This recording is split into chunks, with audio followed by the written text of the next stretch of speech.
According to Pro Football Focus, Tom Brady's Bucs have the #1 ranked receiving core in the NFL. Right behind it, too, are the defending Super Bowl champion Chiefs, and the Cowboys snagged the 3rd overall spot. So, Shannon, any problem with these rankings?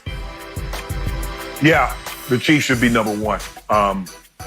I'll take the Chiefs over any receiving core in all of football, especially with the guy that they have pulling the trigger, playing quarterback.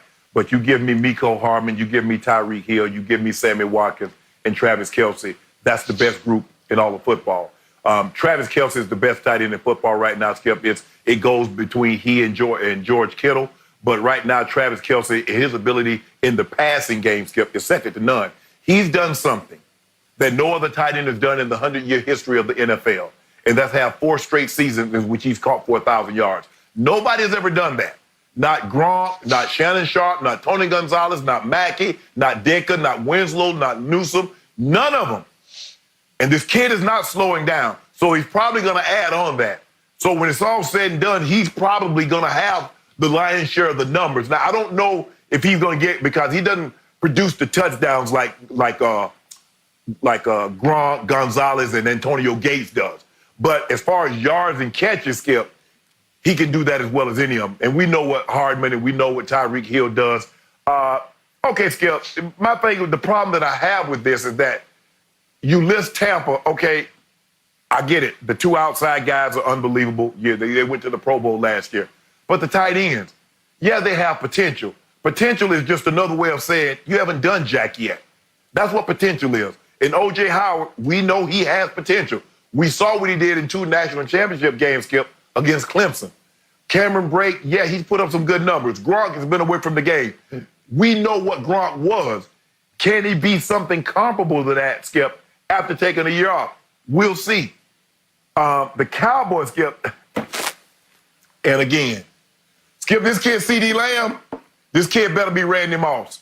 Because everything I keep hearing, the #1 offense, they got the potential to be the #1 offense. And it's because of C.D. Lamb. They got a chance to be the MVP is because of C.D. Lamb. They got the 3rd best receiving core is because of C.D. Lamb. If this kid is not Randy Moss in his rookie season, it's a flop. Because I've never seen Julio, A.J. Green didn't get this kind of hype coming out.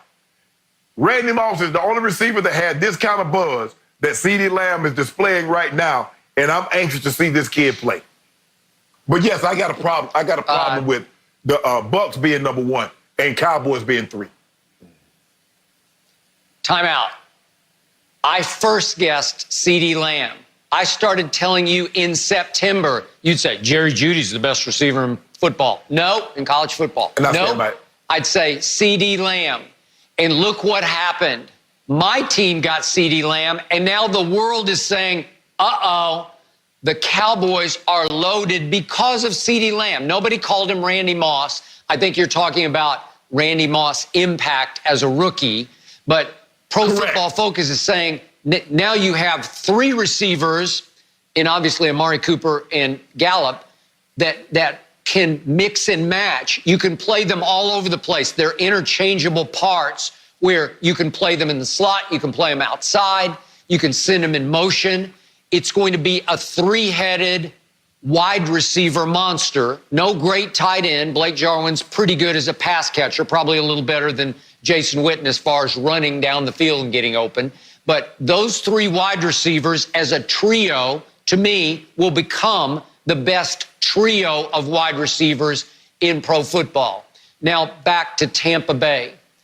Shannon, you're in so much trouble because not only did ESPN's Bill Barnwell rank Tampa as having the best offseason of any NFL team, but now Pro Football Focus is saying the Bucs have the best receiving core in pro football. And the reason being, they rank Chris Godwin, a Pro Bowl receiver from last year, #1 in pro football. And all their metrics, their productivity stats say Chris Godwin was the best receiver in football last year. They also ranked Mike Evans tied for 6. Well, I'm just telling you what they did. Yeah, I do. I believe in their metrics. So if you've got a number one receiver, number one overall, and a guy tied for sixth, and those are your two outside guys, and then I thought you just dismissed Rob Gronkowski. He's a cinch first ballot Hall of Famer who took a year off to refresh and revitalize and healthy up. Nobody has had better rapport with Tom Brady than Rob Gronkowski has. He's only 31 years of age. He wanted to get out from under the tyrant structure of Bill Belichick. He's ready to have some fun under Bruce Arians. You better look out there because you've added him to an O.J. Howard who is 6 feet 5 inches tall and ran 4.5 at the combine and is underutilized so far. Brady will fix that. And I didn't know this, but Pro Football Focus also ranked Tyler Johnson out of Minnesota, whom the Bucs stole in the 5th round of this past draft. They ranked him over the last 2 years as their best receiver in college football in productivity. Again, he did not flash for me. I noticed him when I watched Minnesota, but again, he was a contested catch warrior, as they said on NFL.com. He did not run fast. He didn't have great quickness. He just gets open and beats you to the jump ball. Well, they got him in the 5th round, so Pro Football Focus is saying that's the cherry on top of everything that I just talked about. And I've also thrown in little Scotty Miller, who they drafted out of Bowling Green last year in the slot. He had one big game at New Orleans, and I think Tom's going to turn him into an Edelman/Amendola. Not quite as big or physical as those two, but Jets, supreme short area quickness. So again, if I put all that together, including Tyler Johnson, the rookie, and I didn't mention Cameron Brate, the other quality tight end, it's just too much firepower. Keyshawn Vaughn out of Vanderbilt that they stole in the 3rd round will be catching balls out of the backfield. It's more than Mahomes will have. And I love and I respect what Mahomes has, but it's not this, Shannon. You are in big trouble next year. Skip, look, I like the Falcons in front of the Cowboys. Remember, Skip, the Falcons were number 2 last year. Now, they did lose Austin Hooper, but they traded for Hayden Hurst. And I think Hayden Hurst, because he wanted to get out of the shadow, he knew he wasn't going to be Mark Andrews. I think his name is Mark Andrews from Oklahoma. He wasn't going to get an opportunity to get the kind of reps that he needs to showcase his ability. So I like Calvin Ridley. I like Julio Jones. Anytime Julio Jones is on the list and you got to do a duo, they should be top 10 because Julio by himself is going to, you say Michael Jordan, drag other guys up. Julio can drag the other receiver up, but Calvin Ridley is a great route runner. Skip, I think they have the Eagles too low. Remember, Skip, the Eagles were number 1 last year, and all their receivers got hurt. So they're going to bring Alshon back. They're going to bring D-Jack back. They got Jalen Reagor in the 1st round. Zach Ertz is as good as pass-catching tight end. We know the rapport that he has with Carson Wentz. So, Skip, I think they are a little low on this list. But, man, Skip, you know your guy better have Randy Moss-type rookie impact. I'm not saying he's going to be Randy Moss, but I'm saying the way he's being hyped, he needs to have that kind of impact to justify all this praise and hyperbole that you and others have been bestowing upon him.